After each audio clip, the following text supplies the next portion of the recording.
All right, let's go into prayer. Father in heaven, we thank you for a great day, another day, a warmer day. We thank you for your word. We come to you in the name of your Son, Yahweh Shai. We are blessed to know that he is in the midst of us. Pray for enlightenment, strength, direction, correction, all these things from your word. It's in Christ's name we pray.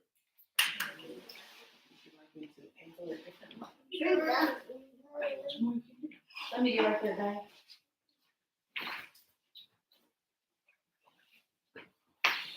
All right, so we're going to do a continuation with King David. There's a couple things I want to point out about him. In 2 Samuel chapter 3, starting verse 3. I'm going to go to verse 22. In chapter 3, he's talking about his children, the kid that he had that was born to him in Hebron. Then he had more kids than that. They had a lot of kids.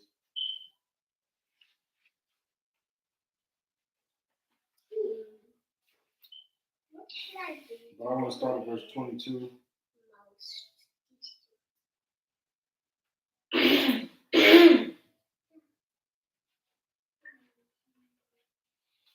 All right, I'm looking around to see if there's any men that can help me out with reading these scriptures.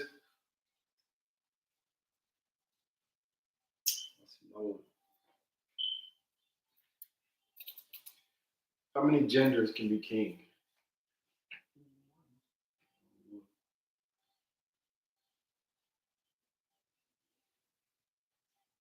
I guarantee if it was possible for a woman to be king, she would. Women, not all, but a lot of women look at men and their wasted opportunity. Look at men as a waste of testicles. Look at you.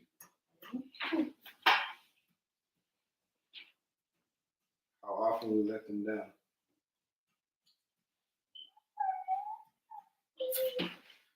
Anyway. Back her down.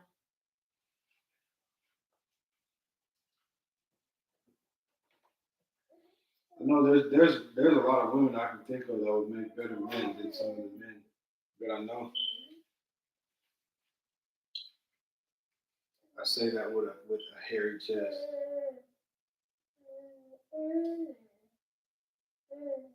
I say that to either wake the men up or challenge them to a contest.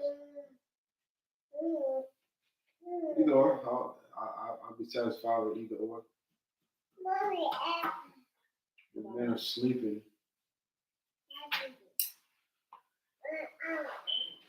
How many kings can be? So we found out how many genders can be king. I said what? Only one. How many men can be king? Multiple. Within an area, one.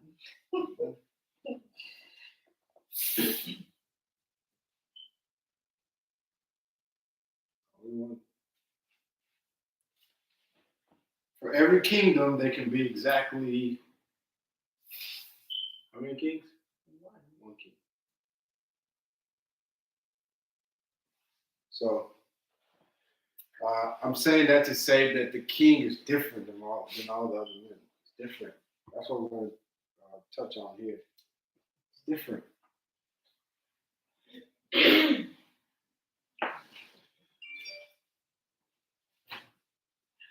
And behold, the servants of David and Joab came from pursuing a troop and brought in a great spoil with them.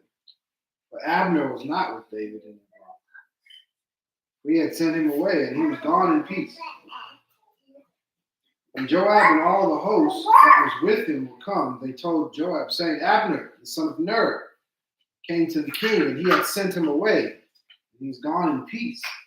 And Joab came to the king and said, What hast thou done? Behold, Abner came unto thee. Why is it that thou hast sent him away and is quite gone? So let me tell y'all, do y'all know who Joab is, who Abner is? No. I don't expect y'all to know this. I've seen the name Abner before. Wasn't that Saul's kid? No, Abner was from the kingdom of Saul. He was helping Saul. He was like the commander of Saul's army.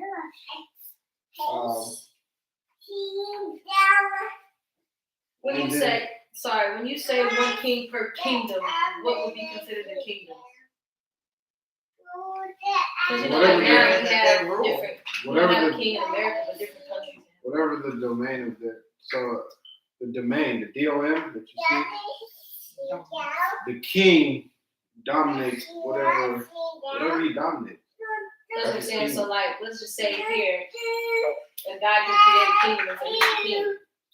And you have to respect him as another king. If he has his own kingdom that he started. Yeah, that's his kingdom. That's Or I could take it from him. Yeah, right over there. Abner was for Saul, but wasn't Joab too, or was Joab Joab was from David. David?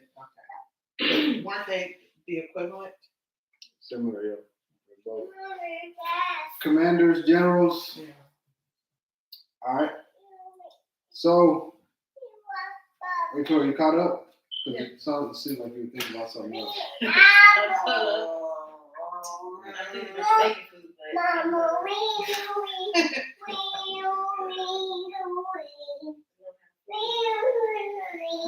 Abner, the kingdom of Saul and the kingdom of David. The kingdom of Saul and the kingdom of David had to fight for a while. Because who became king of Israel after Saul and Jonathan died? David. Not Not immediately. immediately. So Saul had another son. His name was Ishbosheth. Oh. Whatever his name. Ishbosheth. He was the king of Israel. Now David was king of Judah. So Judah had made David king already. But Ishbosheth was in line, because it's supposed to go through his bloodline, in line to be king over Israel. And Abner recognized that Ishbosheth was a fool, and he had the power. He had all the people. Like all the people was behind Abner, and so he came and gave all of Israel. All the people agreed. He came and brought that to David. He gave David the kingdom over all of Israel. Okay, this is history. I'm talking to this. You gotta know this. I don't want to move on. But,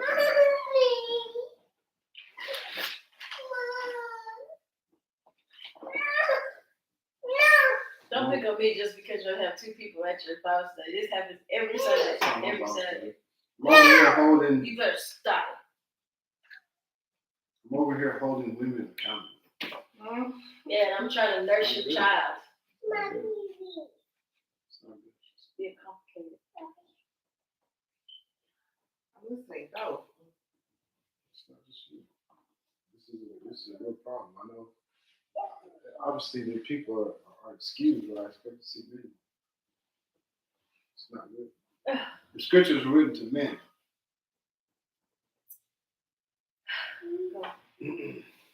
All right. So Abner gave David the kingdom, and then so Joab is seeing that Abner is just leaving after all this happened. And so he says in verse 25, "Thou knowest Abner the son of Ner, that he came to deceive thee, and to know thy going out and thy coming in, and to know all that thou doest." And when Joab was come out from David, he sent messengers after Abner, which brought him again from the well of Sirah. But David knew it not. When Abner was returned to Hebron, Joab took him aside in the gate to speak with him quietly, and smote him there under the fifth rib that he died for the blood of Asael, his brother. Okay. This guy Joab had a brother named Asael. Asael was very, very, very fast. It was very fast. So fast that he was running after Abner, And Abner was like, listen, I respect your brother Joab. I respect him. Please turn away, turn aside, go to the left or to the right. Like, go find somebody else to try to kill. Because Abner was no joke, man. Like, he's gonna kill you. I'm gonna kill you. Turn aside. And so every time Abner would go to the left, Asahel would go to the left. He just following after him, just running after him.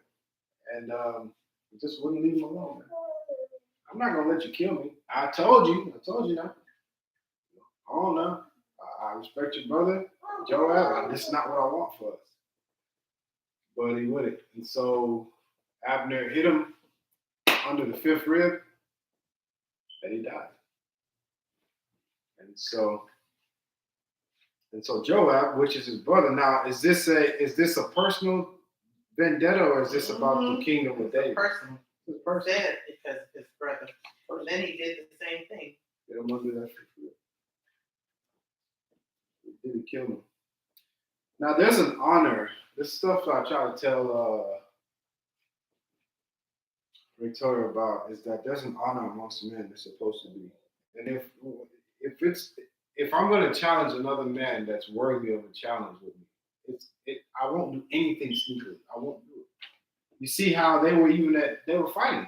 The house of David and the house of Saul was fighting.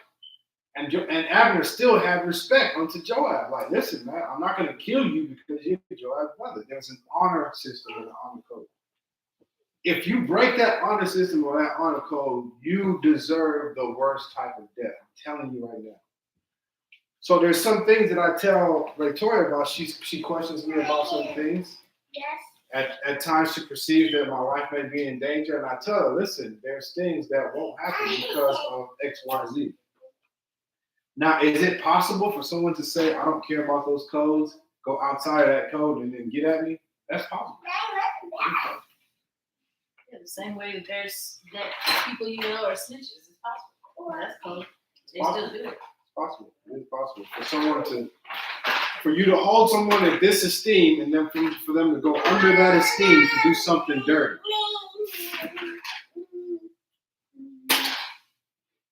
It's possible, but let me tell you what's going to happen to that person.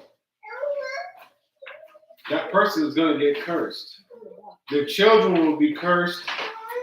Right? So you might say, well, they just died. So what? No. After they die, there's going to be a curse on their children also. There's certain things you don't do as men. You have to, as a man, you have to have a code. You have to live by a code. Most of the respect I get is because I always honor the code. I never let it down. Discipline takes strength.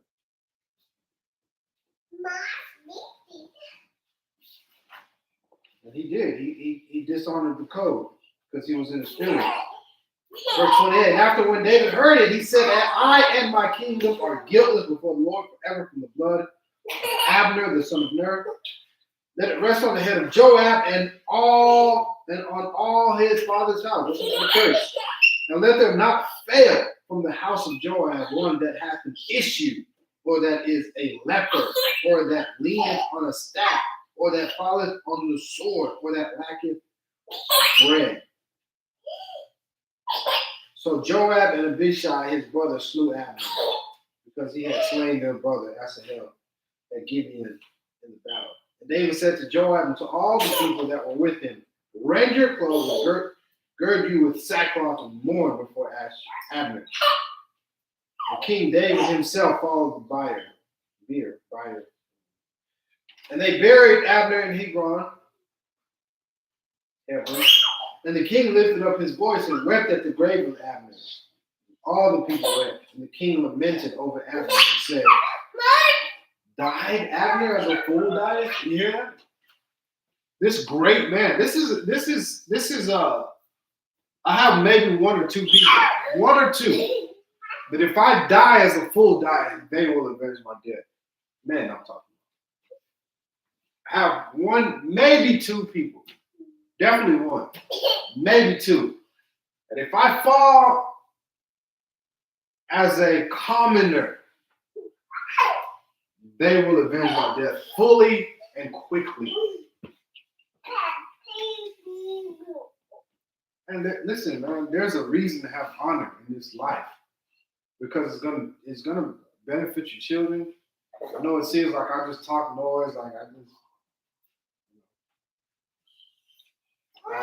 think really highly of myself or whatever the case may be. Nah, man, there's a thing called honor, code, and I respect that code, and I have honor amongst men. They see it, and that's how all men should be. I should be able to say, yes, ma'am. Did Abner not mess that code up when he killed his brother? No, he didn't.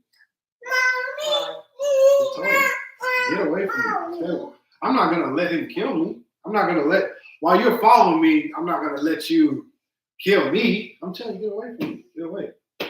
Get away. Get away. Get away. I don't want it. I don't want it. You see, I'm running. I'm leaving. I'm getting away from you. You're bringing it to me, man. You're bringing it to me.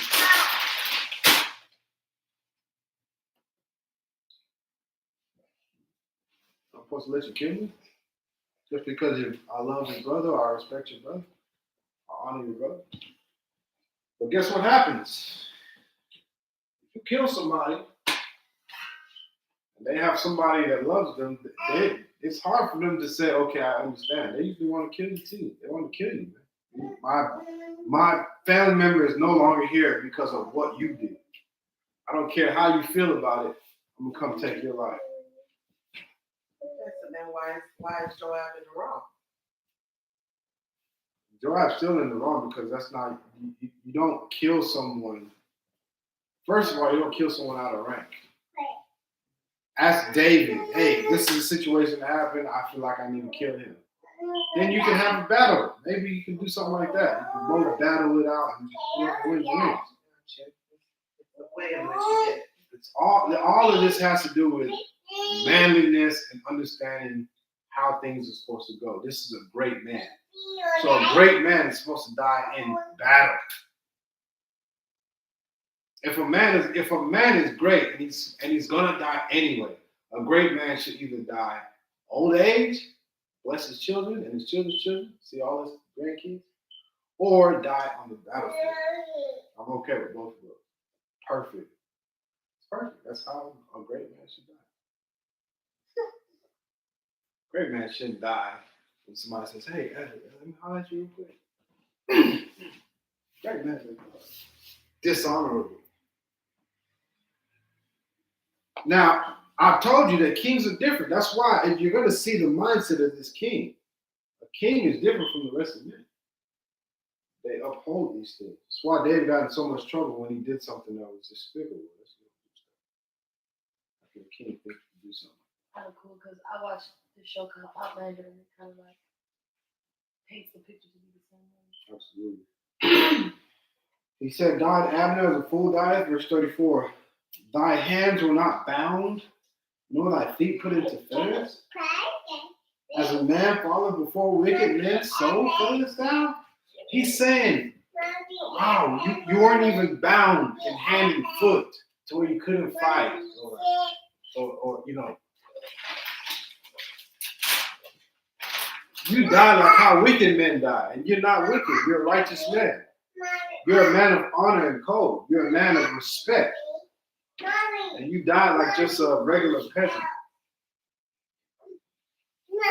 And all the people wept again over him. And when all the people came to cause David to eat meat while it was yet day, David swears, saying, so do God to me, and more also if I taste bread or aught else till the sun be down. And all the people took notice of it. And what did it do? And it pleased them.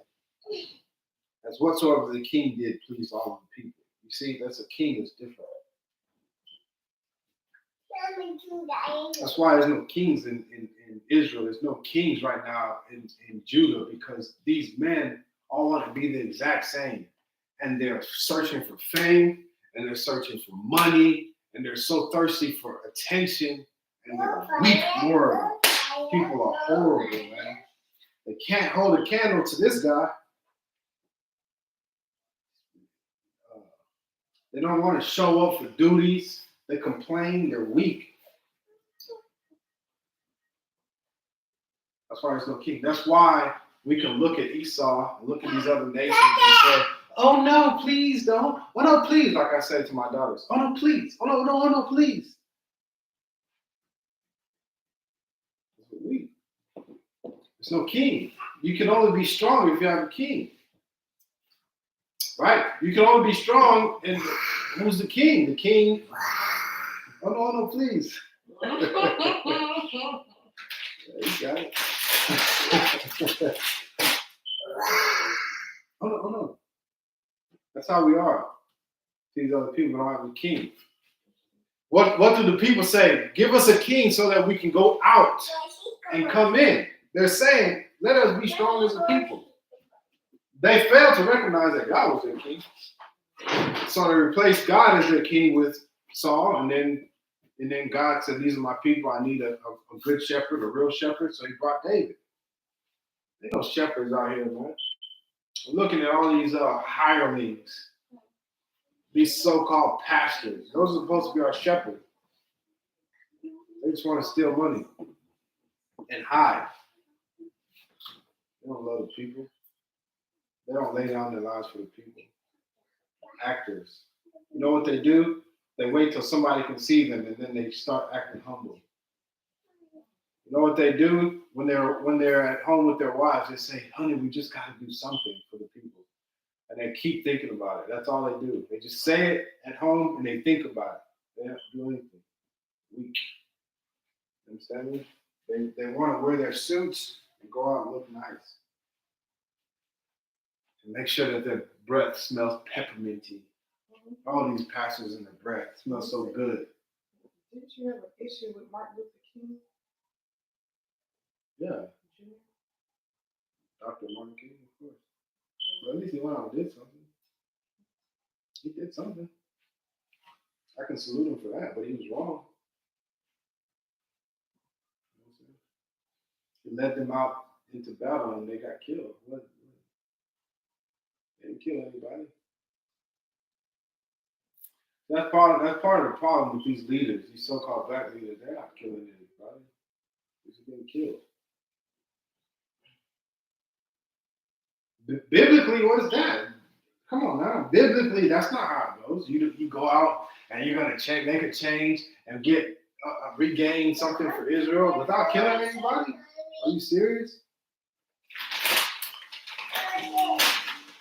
Saul killed his thousands. David killed his what? Just saying. I'm just saying, man. So, just know that I do not support nonviolence at all whatsoever. I do not support. Anyway, nor will I ever. Somebody slaps me on my cheek, I'll turn the other cheek. That's it. Only one time. That's it. I'm gonna spit on me. Pull my beard. Because I know we're at war. If it wasn't war, then it'd be something completely different.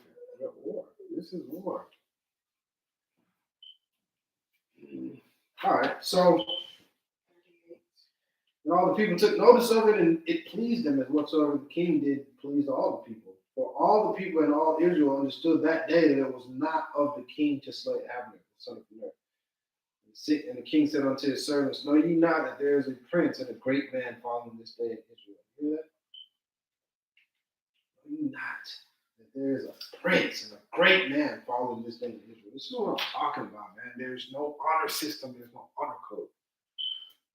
Dr. Martin Luther King Jr. died. What happened? What happened? Did anybody avenge his death? Heck no.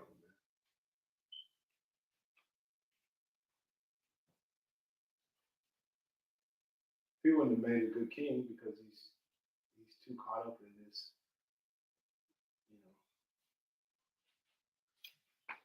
it's not hurting anybody. Peaceful protest. You know, the prophets killed people. I don't know that. They took lives. If someone violated the priesthood and did something that they weren't supposed to do, God killed them. Don't think that Christ doesn't have any bodies. Think of Christ as this guy who just loves everyone. Listen, man. You may not like the way I say this, the terminology, but the Christ is a killer. He killed many people. He's coming, when he comes back, guess what he's going to come and do? Just guess. Kill. So, I'm against murders. Don't get it twisted that, oh, this is a murderer talking. I'm against murders. It's not. Not subscribe to that. I'm just telling you that what people call righteous and what righteousness really is completely, people are completely devoid of understanding what truth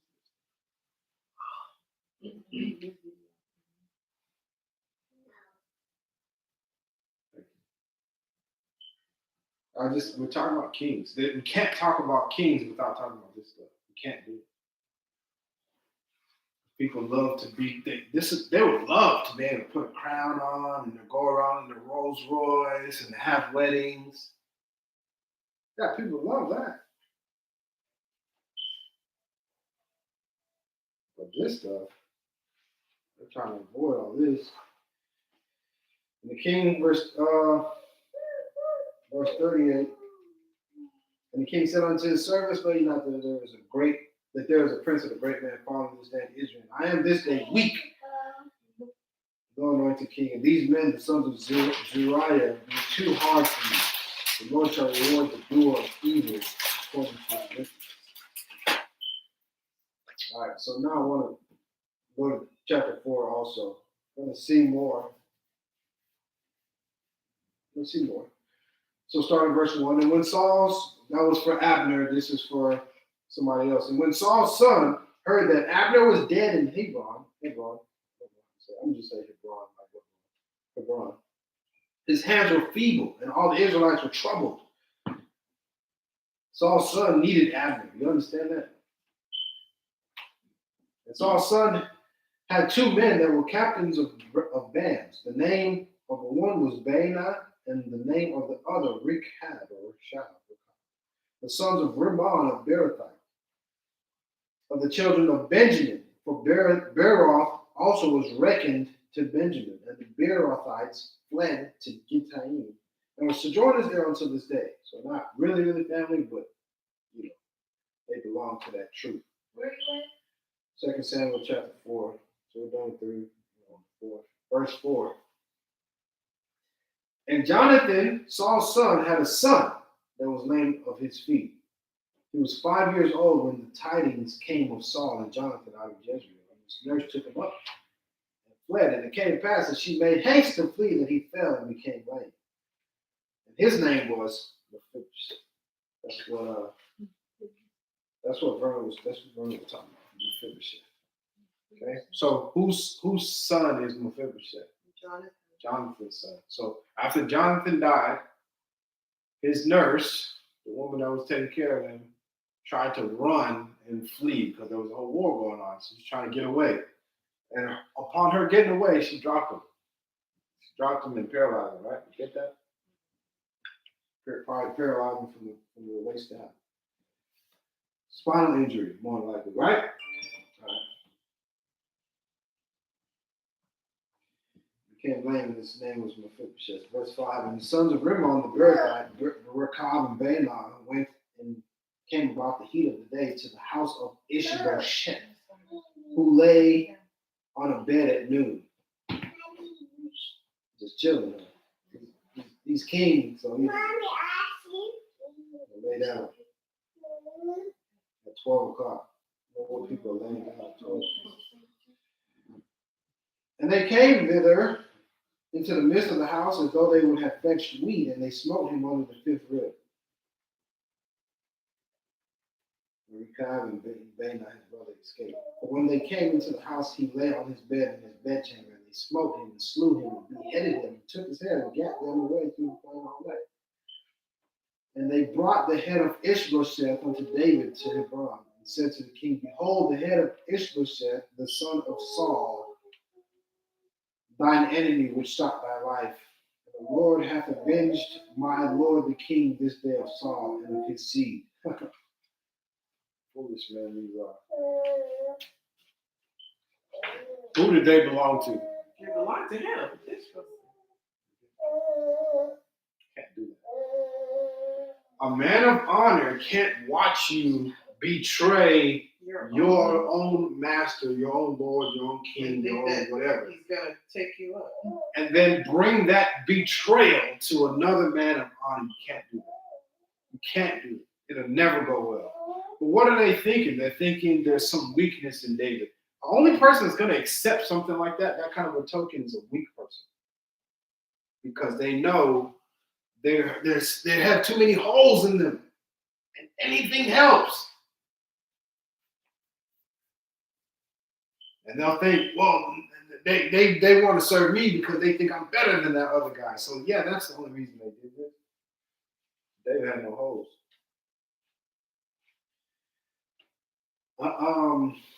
Verse 9.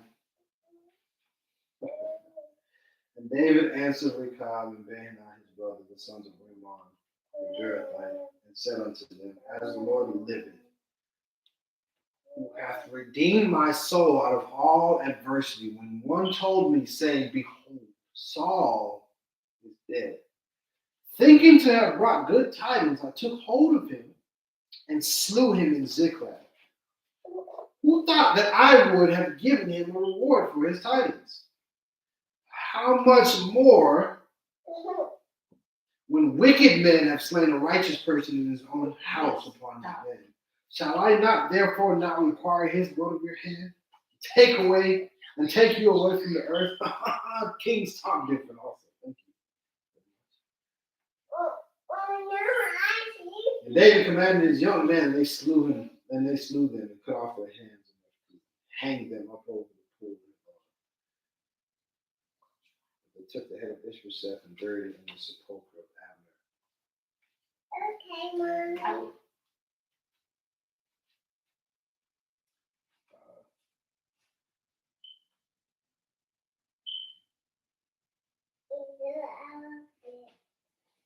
Why did David command his young man? This is so hard to do. I'll just wing it. I think we did it. I think I asked this last week, so maybe I'll know the answer.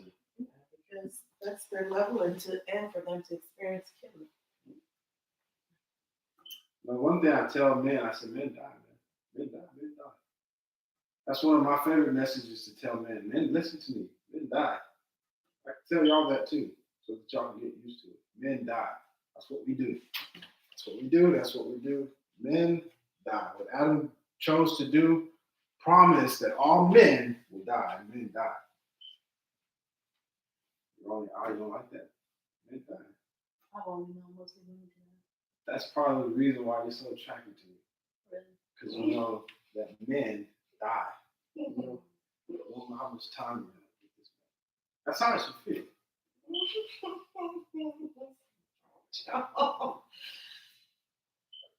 That's how it should feel. Men die.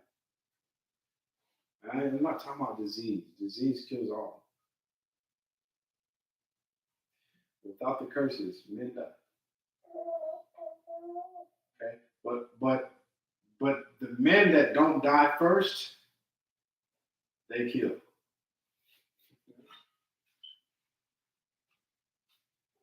All right. All right, Jeff.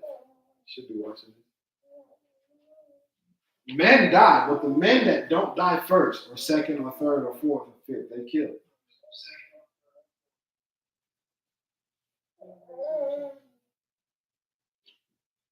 Men that don't die first, or second, third, fourth, fifth, sixth, 10th, they kill. And the longer you want to go down that number, you kill, you have to kill, you have to kill, you have to kill, you have to kill, you have to kill. Because there's things like wars. Where do wars come from? The scripture tells you. This whole following Christ, being in like reading the scriptures, if you come from a religious standpoint, you think that you can avoid all adversity. You think that you can avoid all bad things. You can avoid people cussing at you.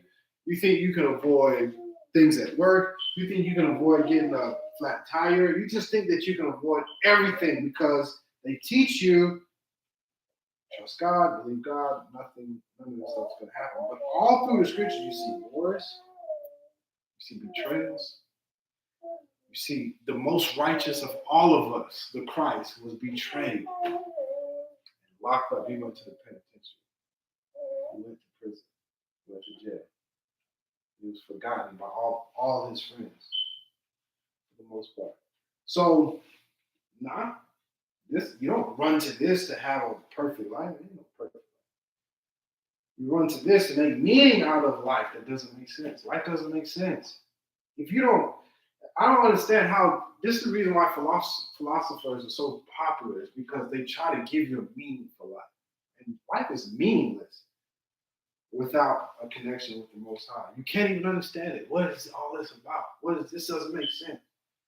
There's people that died in their cars because they were freezing, and they went to their cars, and there's not enough men telling people you cannot do that. You can't do that. Men saying, we're not going to do that. We're not going to go to the car while we're in the garage to do wrong. Nowadays, enough women know that. There's a lot of women that know you can't do that. Seen TV enough, they've heard it enough. Somebody has told them, oh, don't do that. Still, people die over the past week because they went and sought comfort in their car. They're dead. How does that make sense? To know that a winter storm came through this place. It's not the coldest it's ever been. There was no power. They had cars. And they wanted to go back to work next week. Golly, man. Without God, that doesn't make sense. How do people live with that? To know that there was one, this is one of the stories. There was a woman talking on the phone with her cousin. And 2 women. And a man was in the car. There was a man in the car. 2 women, they're talking, she's talking, yeah, girl, whatever. Talking, and then she couldn't hear her anymore. And she's calling her name, and she won't respond. So she gets a police out there to do what do they call it? Wellness check. Yeah, something like that. So they go check on her. The woman and her daughter are dead. The man and their son, critical condition, rushed to the hospital. Why? They were in the car. They were in the car too. But you know, they have bigger lungs. The gas. They didn't flip the thing up. No, that's what I'm talking about. This is stuff I'm talking about. I'm telling you that even a man was involved, but that man was raised by a woman. I'm telling y'all that the men, I'm pissed off at men. I'm upset at the way that we were taught this stuff. I'm upset, man, because ultimately these people are being killed by our ignorance. She is in a car talking to her cousin, who her cousin doesn't know any better. This man doesn't know any better. He gets to live because his lungs are bigger. Men's lungs are bigger than women's. Y'all's lungs.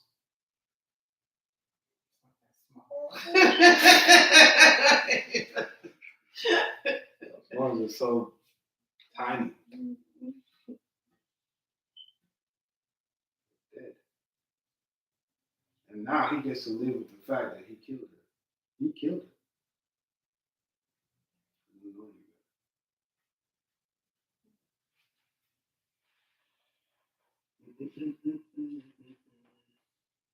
So he tells the young man, go kill this man. You need to learn how to kill. There's some people I know right now that would hesitate if they have to kill somebody. Remember, I'm saying kill, I'm not saying murder. Murder is that's a dark place. You're coming from a very dark place if you can murder someone like this. That's a very dark place. But in the light, I'm telling you, in light, the reason why, as soon as somebody threatens your life, as soon as they do it, I don't care. Right now, somebody came and threatened your life, as soon as they do it, I'll break them. Then, while they're laying there, I'll say, wait till you probably should call somebody, and then I'll finish the study. They should be like that. Men are not like that. They try to figure something else out. He told these young men, go kill them. It says they slew them, cut off their hands and their feet, and hanged them over the pool in Hebron. But they took the head of Ishbosheth and buried it in the sepulchre of Abner in Hebron. So you want to be able to have a good burial. Great men have good burials. I'm just showing you that King David was different, man. I'm telling you, I'm letting you know that there were some rotten people around. It's not like this was that everybody knew what was good or what was better. No, look at the moves all these rotten people are making. They're making rotten moves. But King David, being a king, the decisions he made all of Israel say, nah, that is a king. That is a king. Look at it. Y'all remember when King David was still alive and a bear or a lion came and tried to take the sheep, right? What did he do? Just one sheep. Most men, what would they do? I'm just showing you how different a king is. Most men, they would say, oh yeah, that's a lie. That's a lion, and he came and got a sheep. At least we have all these other sheep. Let me go tell my dad that a lion came and took a sheep.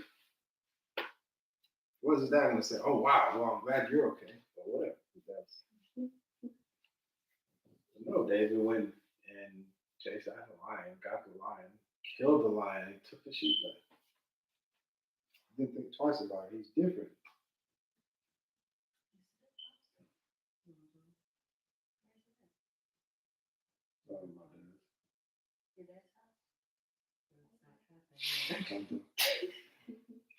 We'll talk about it a little bit. Almost done. We'll talk about it. Almost done. David was different. Kings are different. He didn't campaign to become king. He just lived out the life that God gave him. A lot of adversity. So I implore you, this is something for you guys, for y'all. Y'all can never be kings. Who knows? You might raise a king. See, y'all remember? My shooting. Yeah. You remember King Lemuel's mother? She says she was able to talk to a king. She says, not for kings. She says, right? So y'all can take this. Because even though y'all aren't going to be kings, you may raise kings. I'm raising a king. Don't play. You might be right. You might be right. Look, if God chooses him to be a king, praise God. At the very least, he should be a man. That's what I expect from every man. You can't expect kingness. A king. Man. Can't expect I told him he has no option. No other option. About manliness, being a man. Yeah. Yeah, absolutely. You can't expect a king from every man, but you can expect a man. You can expect from a man from every man. Nothing less. But I am raising him to be different. If that leads to kingdom, then it shall lead to kingdom. Yeah, the Lord chooses him. Right? God makes the king. Yeah, I know. But the people will either accept him or reject him, depending on how different he is. Some people look at Jay-Z as a king. He's different. Not like everybody else. Not like everybody else. But I know he doesn't care. Jay-Z doesn't care about me. So I reject him. I'm my king. David cared about everybody.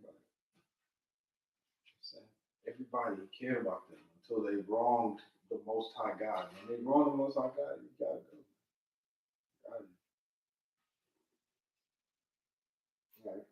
Right.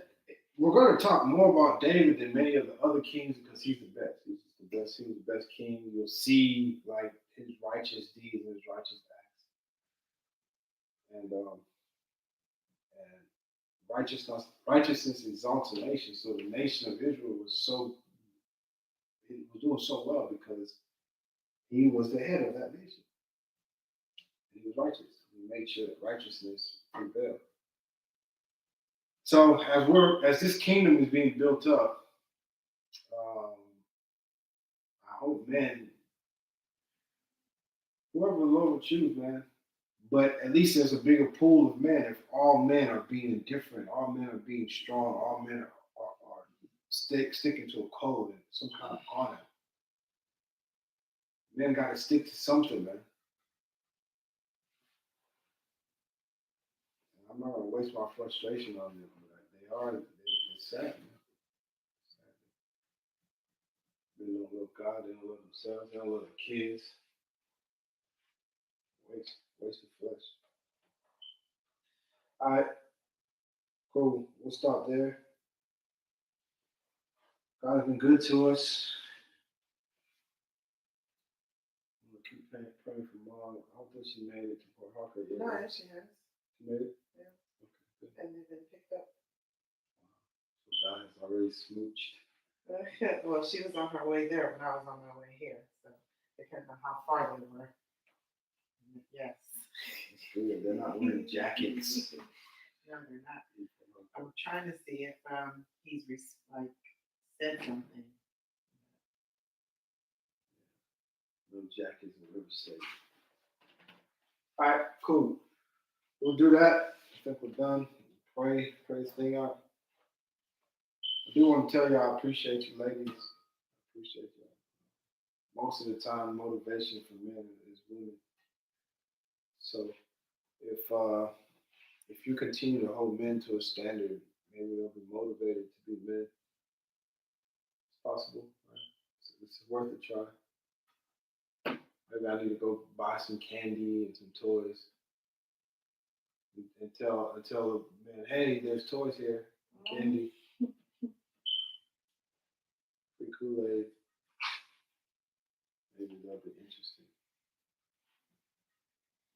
Praise God. Let's pray. Father in heaven, we come to you in the name of your Son, Jesus, Yahushua. We are thanking you for such a beautiful day. We want to continue to pray for my mother and my brother Dot. They will be safe and secure. Trust they will. As they are abroad, I pray that you will bless them with conception. That we'll be able to see what his wife is. Beautiful thing that would be. We pray for my father and my dad that you will continue to be with him and lend him that breath of life that you have for so many years and continue to give him strength to persevere. Thank you for Vernon being available to help all of us as a family doing all that we can. What a blessing it has been to see us all step up in our different ways. Pray for all our children that they may learn truth, hold on to it, and be stronger, taller for it. We pray for more men, Father God, to show up. We know that this day was to come when we get here. And so we're just praying for those men that you will choose to rise and accept the calling. We bless you. We ask that you will have mercy on us, oh God. Thank you for your grace. We pray that you forgive us of all the things that we've done in your name. Help us to shine and have white clothing and be prepared for your son's coming. We're so blessed to be in the truth and to have these times together. We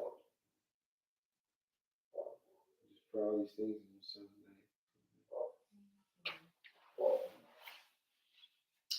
Yeah, I have enough potato soup.